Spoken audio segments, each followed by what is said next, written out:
অনেক স্থানে বিশেষ করে গ্রামাঞ্চলে দেখা যায় অনেক হুজুর চুরি যাওয়া বস্তু খুঁজে দেয়া থেকে শুরু করে অনেক গোপন জিনিস জিনের মাধ্যমে জেনে দেওয়ার প্রতিশ্রুতি দিয়ে থাকেন।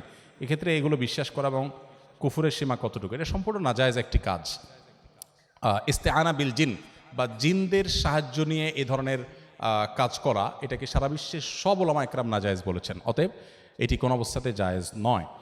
যদি জিন দিয়ে এরকম চোর ধরা এটা জায়েজ হতো বা এটাই যদি শরিয়ার সিস্টেম হতো, তাহলে নবী করিম সাল্লাল্লাহু আলাইহি সাল্লাম সাক্ষী টাক্ষী দিয়ে আদালতের ব্যবস্থা করতেন না, তিনিও এই জিনে ধরা একটা রোগীর লোক রাইখা দিয়ে এই কাজ করতেন।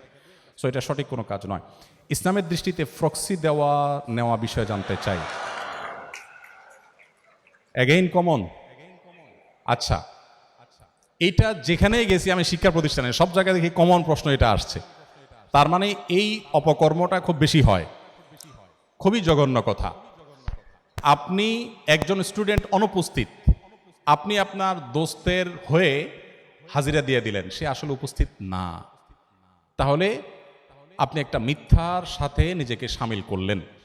কোন অবস্থাতে এটা জায়েজ হতে পারে না। এটা যে না জায়েজ এটা বোঝার জন্য তো পণ্ডিত হওয়ার প্রয়োজন নাই, কমন বিষয়, আমরা যে কেউ বুঝতে পারি। এই জন্য আমরা আশা করব যে এই জায়গা থেকে আমরা বেরিয়ে আসবো। আমরা জানি যে অনেক জিনিস থেকে বেরিয়ে আসা আমাদের জন্য চ্যালেঞ্জিং, কিন্তু বেরিয়ে আসতে হবে এবং চেষ্টাটা করতে হবে। ফ্রক্সি দেওয়াটাকে আমরা কোনো দোষে কিছু মনে করি না, বরং মনে করি যে আমার দোস্ত যেহেতু চাইছে সওয়াবের বিষয়ই হবে, একটা মানুষের উপকার করলাম। না, সব উপকার সওয়াবের বিষয় না। একজন মানুষ অনুপস্থিত আছে, আমি তার উপস্থিতির ব্যাপারে সাক্ষ্য দিলাম, মানে আমি মিথ্যা সাক্ষ্য দিলাম, খুব ডেঞ্জারাস একটা বিষয়, কবিরা গুনাহ, হাসির বিষয় না, সিরিয়াস। এই জন্য যাদের অভ্যাস আছে, ভাই আমি একটু অ্যাবসেন্ট থাকলাম, অ্যাবসেন্ট থাকার কারণে আমার একটু ক্ষতি হলো, সেই ক্ষতি একজন মুসলমানের কাছে অনেক উত্তম ওই ক্ষতির চাইতে যে ক্ষতি করে তার জাহান্নাম ত্বরান্বিত করে, জান্নাত থেকে সে দূরে সরে। একজন মুসলমান আদর্শিকভাবে এরকম দেউলিয়া হতে পারে না। আমাদের এই দেশটাকে দুর্নীতিমুক্ত করবার জন্য সৎ মানুষ দিয়ে দেশটা পরিচালিত হবে, শাসিত হবে, সেটা আমরা স্বপ্ন দেখি, নতুন বাংলাদেশের স্বপ্ন দেখি। কিভাবে হবে?